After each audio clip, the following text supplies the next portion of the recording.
Druhá vec, čo ma celkom hnevá, je taký ten, teraz je to tiež v móde, že zdravý životný štýl, všade sa to strašne drbe, že musíš žiť zdravo, musíš toto. Je to, akože mať svaly je fajn, ja nemám nič proti, hej, okej.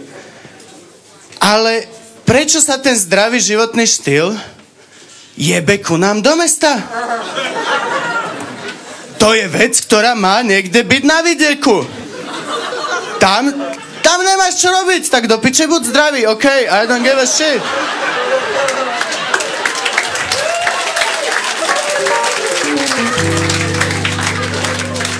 Prečo sa to drbe sem? Však keď áno, svaly sú fajn, dobre, keď si roľník, niekde kopeš do piče grúle, dobre, je fajn, maj ruky jak Mečiar.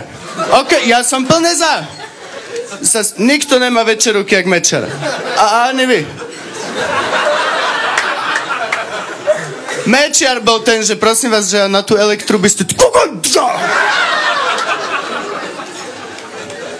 Ale keď si nejaký IT technik niekde a sedíš 8 hodín na riti, tak máš byť tučný. Máš na to plné právo. Ak si roľník, máš mať svaly. Ak sedíš na riti, máš byť tučný. Podľa tejto logiky, ak si prostitútka, otváraš záváračky pičov. Ale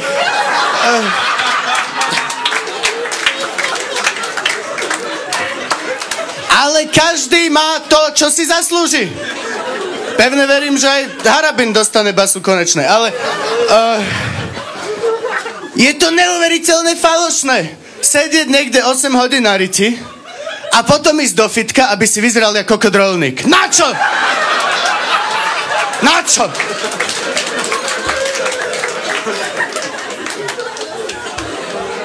Však to je normálna, štandardná rozlišovacia situácia. Naspäť do stredoveku, si tučný, tam máš love, máš na to. Je to strašne zmetočné, ja proste neviem potom, či sa bavím s biletárom, ty kokot niekde z Casey, alebo je to študovaný právnik, ktorý len po nociach kokot dvíja činky. Ja som jednoduchá osoba, ja potrebujem vedieť, s kým sa bavím, aby som vedel, kedy približne dostanem v priebehu toho rozhovoru na piču.